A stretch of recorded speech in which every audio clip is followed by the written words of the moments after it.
काय सांगू मंडळी, आज आहे ना पनीरचा घोटाळाच झाला। तर मग काय केलं, पनीर आहे ना चांगलं किसून घेतलं आणि ना पॅनमध्ये अर्ध बटर अर्ध तेल घातलं, गरम करून त्यामध्ये जिरा टाकून चांगला तडतडून दिला। बारीक चिरून घेतलेला कांदा टाकला, कांद्यावरती मीठ घातलं, अद्रक लसूणची पेस्ट घातली, परतून घेऊन बारीक चिरून घेतलेली शिमला मिरची टाकली, घरगुती मसाला, लाल काश्मीरी मिरची पावडर, धना पावडर, गरम मसाला, हळद, पावभाजी मसाला आणि चाट मसाला घालून परतून घेतलं।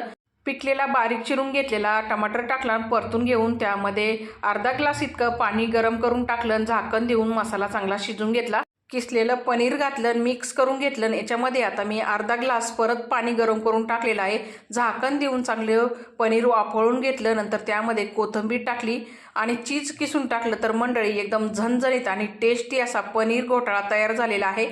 एकदा नक्की ट्राय करून बघा आणि कसा झाला तो कमेंट करून नक्की सांगा। चला तर मग व्हिडिओला लाईक करा आणि चॅनलला सबस्क्राईब करा। धन्यवाद।